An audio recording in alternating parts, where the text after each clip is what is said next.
नमस्कार, मैं श्वेता सिंह आपका स्वागत करती हूं। पाकिस्तान का झूठ दुनिया के सामने बेनकाब हो रहा है। जिस आतंकी को कल पाकिस्तानी सेना ने मौलवी बताया, उसके आतंकी होने का सबूत देती नई तस्वीर हमने निकाली है। आप तस्वीरों के साथ इस खबर को देखिए। हाफिज सईद के साथ बगल में खड़ा हाफिज अब्दुल रऊफ लश्कर का वही कमांडर है जो मुरीदके में अबू जंदाल के जनाजे में नमाजे जनाजा पढ़वाता दिखा, जिसके पीछे पाकिस्तानी सेना के अधिकारी खड़े थे। उसी हाफिज अब्दुल रऊफ को पाकिस्तानी सेना धार्मिक प्रचारक और मौलवी कहती है, लेकिन तस्वीर बताती है कि यह लश्कर के बैंड संगठन फलाहे इंसानियत का बैंड लगाकर हाफिज सईद के बगल में खड़ा है। यह तस्वीर हाफिज सईद से अब्दुल रऊफ के लिंक का सबूत है।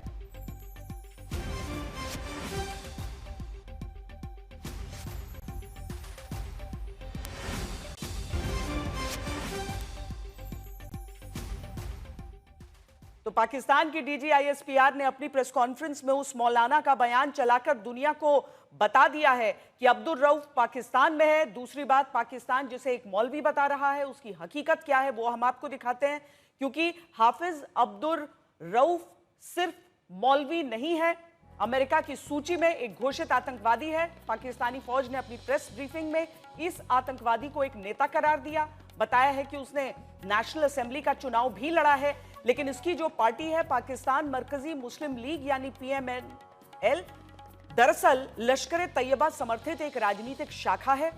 लश्कर सरगना हाफिज सईद का बेटा भी इसी पार्टी से चुनाव लड़कर हार चुका है और इसी अब्दुल रऊफ को पाकिस्तान में जनाजे की नमाज का नेतृत्व करते हुए देखा गया था।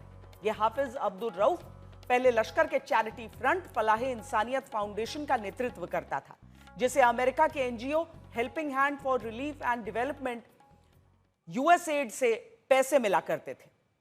इसे अमेरिका के office of foreign asset control की सैंक्शन लिस्ट में प्रतिबंधित शख्स की सूची में शामिल किया गया है। इसमें अब्दुल रऊफ की राष्ट्रीयता पाकिस्तानी बताई गई है और जो CNIC नंबर अमेरिका की सैंक्शन लिस्ट में है वही नंबर अब्दुल रऊफ के पाकिस्तानी पहचान पत्र में भी दर्ज है। इससे जाहिर होता है कि यही वो शख्स है जो पाकिस्तान में चुनाव लड़ चुका है और यही वो शख्स है जिस पर अमेरिका ने प्रतिबंध लगा रखा है। और 7 मई की तस्वीरों से जाहिर हो चुका है कि यही वो शख्स है जिसकी अगुवाई में पाकिस्तान के जनरल हाथ बांधकर नमाजे जनाजा पढ़ रहे थे। पाकिस्तान इस बार की टक्कर में पूरी दुनिया के सामने बुरी तरह बेनकाब हुआ है, क्योंकि जंग के मोर्चे पर तो वो नाकाम रहा ही है, भारत के खिलाफ प्रोपेगेंडा करने और अफवाह फैलाने की उसकी हर कोशिश नाकाम रही है। आपको दिखाते हैं कैसे पाकिस्तान में मारे गए आतंकियों के जनाजे में फौज शामिल होती है और कैसे पाकिस्तान की फौज आतंकी सरगनाओं से बयान दिलाकर दुनिया के सामने खुद के आतंक से पर्दा हटाती है। पाकिस्तान के कसूर में ये नमाज जनाजा उन आतंकियों और फौजी जवानों की मौत के बाद आयोजित की गई थी जो भारतीय सेना के हमले में ढेर हुए थे। इस नमाज जनाजा में भी पाकिस्तान की सेना के अफसर पहली कतार में नजर आए और पाकिस्तान में आतंकियों के साथ फौज के रिश्ते की झलक दुनिया को दिखलाई। पाकिस्तान की सेना ने अपनी प्रेस कॉन्फ्रेंस में एक ऐसे आतंकवादी का बयान पेश किया जिसे हिंदुस्तान ने नहीं, अमेरिका ने आतंकवादी घोषित कर रखा है। पाकिस्तानी DGISPR ने हाफिज अब्दुल रऊफ का बयान अपनी प्रेस के सामने दिखाकर दावा किया कि ये अभी भी जिंदा है। ये अब्दुल रऊफ वही मौलाना है जिसने 7 मई को मुरीदके में लश्कर के ठिकाने पर हुए हमले में मारे गए आतंकवादियों के नमाजे जनाजा की अगुवाई की थी। ये वही मौलाना है जो पाकिस्तानी फौजी अफसरों के साथ तस्वीरों में नजर आया था। इस तस्वीर में दिख रहा है कि जिन आतंकियों के नमाज जनाजा में अब्दुल रऊफ शामिल था, उसमें पाकिस्तानी फौज का ब्रिगेडियर फुरकान शब्बीर मौजूद था। पाकिस्तानी लेफ्टिनेंट जनरल फैयाज हुसैन शाह भी मौजूद था। पाकिस्तानी सेना का मेजर जनरल राव इमरान सरताज भी मौजूद था। इसके अलावा डॉक्टर उस्मान अनवर और मलिक शोएब अहमद भट्ट भी मौजूद था। लश्कर तैयबा का कमांडर है अब्दुल रऊफ। अब्दुल रऊफ जो खुद एक स्पेशली डेजिग्नेटेड ग्लोबल टेररिस्ट, जिसको US के ट्रेजरी बेंच ने डेजिग्नेट कर रखा है, अमेरिका के ट्रेजरी बेंच ने इसे आतंकवादी घोषित कर रखा है। वह सामने खड़ा है जनाजे में और उसके पीछे जो खड़े हैं, मैं एक एक करके नाम पढ़ता हूं। लेफ्टिनेंट जनरल फैयाज हुसैन शाह, जो कि लेफ्टिनेंट जनरल है पाकिस्तान आर्मी के। मेजर जनरल राव इमरान सरताज, जो कि मेजर जनरल है पाकिस्तान आर्मी के। ब्रिगेडियर मोहम्मद फुरकान शब्बीर, पाकिस्तान आर्मी के। Doctor Usman Anwar, IGP Punjab. और Malik Sohaib Ahmad Barth, member of provincial assembly of Punjab. Pakistan के मुरीदके में अमेरिका की ओर से घोषित आतंकवादी अब्दुल रऊफ की मौजूदगी पूरी दुनिया के सामने दिखी है। अब पाकिस्तान उसी मौलवी का बयान दिलाकर दुनिया के सामने खुद का दामन साफ दिखाने की कोशिश कर रहा है। लेकिन रऊफ की पेशी ने बता दिया है कि अमेरिका की ओर से प्रतिबंधित आतंकियों की अगुवाई में ही पाकिस्तान की फौज आज भी खड़ी नजर आती है। अरविंद ओझा, दिल्ली, आज तक। पाकिस्तान की तबाही का मंजर दुनिया देख रही है। पाकिस्तान कराह रहा है। 4 दिन के टकराव में भारत ने पाकिस्तान की सारी ताकत, सारी हेकड़ी निकाल दी है। पाकिस्तान की सैन्य क्षमता पस्त हो गई है और शायद इसीलिए पाकिस्तान के डीजीएमओ ने खुद कॉल करके गुहार लगाई कि सीज फायर हो। 4 दिन के भारत के वो हमले, 4 दिन में पाकिस्तान ने घुटने टेके। ये 4 दिन पाकिस्तान के लिए कयामत के थे। पाकिस्तान की सैन्य क्षमता पर निर्णायक वार। पाकिस्तान भी पस्त, आतंकी का भी काम तमाम। पहलगाम की एक गलती पाकिस्तान को बहुत भारी पड़ी। 6 और 7 मई को भारत ने पाकिस्तान को ऐसा सबक सिखाने की शुरुआत की जो सिलसिला 4 दिन तक जारी रहा।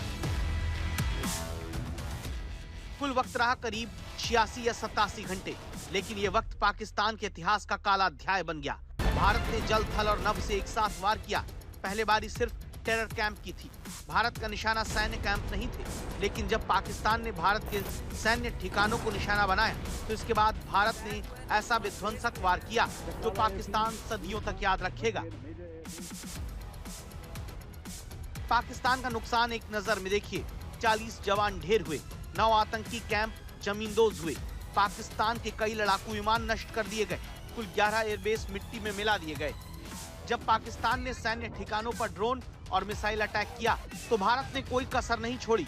ये तस्वीरें उसी की हैं। भारत ने पाकिस्तान में घुसकर 500 किलोमीटर तक वार किया है। पहले 100 किलोमीटर अंदर टेरर कैंप पर वार किया, फिर 500 किलोमीटर अंदर जाकर पाकिस्तान के सैन्य ठिकानों पर हमला किया गया। पाकिस्तान एक न्यूक्लियर कंट्री है, उसके अंदर घुस करके उनके एयर बेसिस को 20% पाकिस्तान के एयरफोर्स के इंफ्रास्ट्रक्चर को भारतवर्ष ने नाकाम कर दिया। 20% of PAF's infra was destroyed by India. Just imagine, एक न्यूक्लियर कंट्री है, उसमें घुसकर मारना, यह अपने आप में पूरे विश्व में पहला इंस्टेंस। एक सैन्य हवाई अड्डे पर तो पाकिस्तान के आधे से ज्यादा वायुसेना के सैनिक मारे गए। वायुसेना के DG AO AK भारती की जुबानी सुनिए कैसे भारत ने अचूक वार किया था। Their planes were prevented from coming inside our border. All right. So we do not have the wreckage with us, but definitely we have downed a few planes. Numbers, we would not like to hazard a guess out here. Okay. I have the numbers. Okay. And we are getting into the technical details of it to establish it.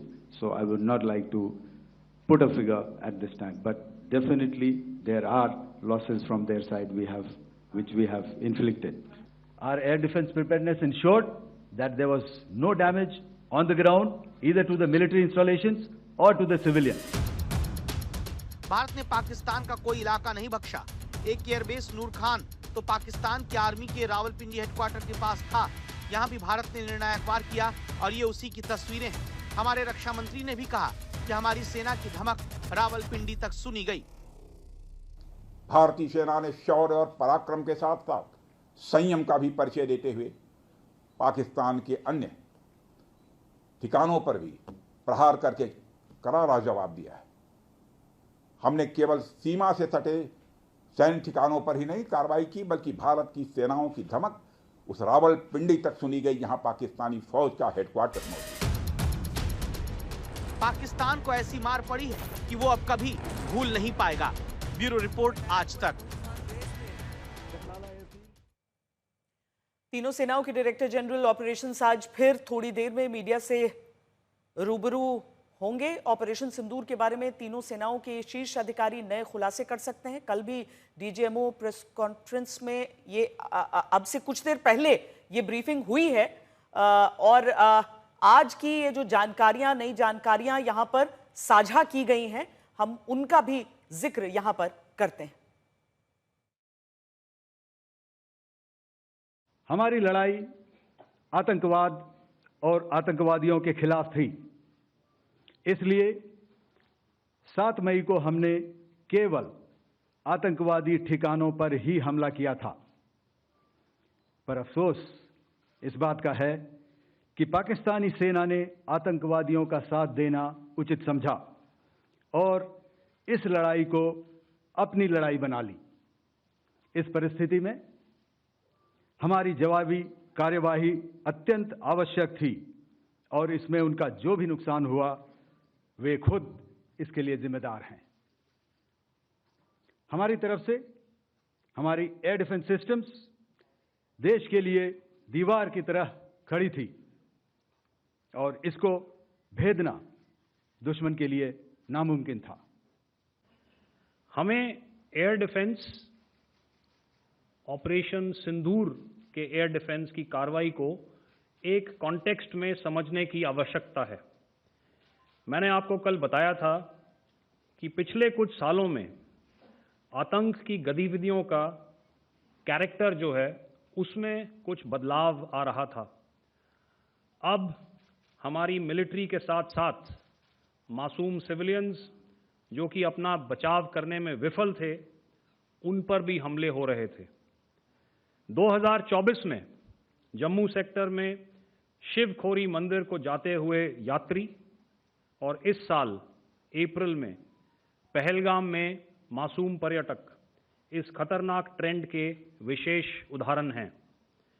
Pahalgam तक पाप का ये घड़ा भर चुका था। उसके बाद जो हुआ उसके बारे में हम कल विस्तार में बातचीत कर चुके हैं। क्योंकि आतंकियों पर हमारे सटीक हमले लाइन ऑफ कंट्रोल और इंटरनेशनल बाउंड्री को पार करे बिना किए गए थे, हमें पूरा अंदेशा था कि पाकिस्तान का वार भी बॉर्डर के उस पार से ही होगा। इसलिए हमने अपनी एयर डिफेंस की पूरी तैयारी पहले से ही कर ली थी कि जब जब पाकिस्तान एयरफोर्स ने हमारे एयरफील्ड्स और लॉजिस्टिक इंस्टॉलेशंस में 9 और 10 मई की रात को लगातार हमले किए, वो इस मजबूत एयर डिफेंस ग्रिड के सामने विफल हो गए। आपके सामने इस ग्रिड को एक तरीके से दर्शाया गया है। आप देख रहे हैं कि इंटरनेशनल बाउंड्री से कितनी layers, radars, counter unmanned aerial systems, उसके पीछे शोल्डर फायर्ड वेपन्स, हमारे विंटेज एयर डिफेंस वेपन्स जो कि काफ़ी सालों से हमारी सेना में हैं। एयर मार्शल भारती ने भी उसके बारे में बात करी। और लास्ट में हमारे modern air defence weapon systems. तो कोई मौका नहीं था कि पाकिस्तान एयरफोर्स ये मल्टी टीयर डिफेंस को पार करके पीछे हमारी एयरफील्ड्स या लॉजिस्टिक इंस्टॉलेशंस को टारगेट कर पाए। यह मैं स्पष्ट शब्दों में कह देना चाहता हूं कि हमारी सभी मिलिट्री बेसिस और सारे इक्विपमेंट और सिस्टम्स ऑपरेशनल हैं और ज़रूरत पड़ने पर अपने अगले मिशन के लिए तैयार हैं और तत्पर भी हैं। तो मैं बस आपको रामचरितमानस की एक कुछ पंक्ति याद दिलाऊंगा, आप समझ जाएंगे। तो याद कीजिए वो पंक्ति जो है, विनय न माने जलधि जड़, भय 3 दिन बीत, बोले राम सकोप तब, भय बिन होए न प्रीत। तो समझदार के लिए इशारा ही काफी है। खबरें सरदार में अभी के लिए इतना ही। देश और दुनिया की बाकी खबरों के लिए आप देखते रहिए आज तक।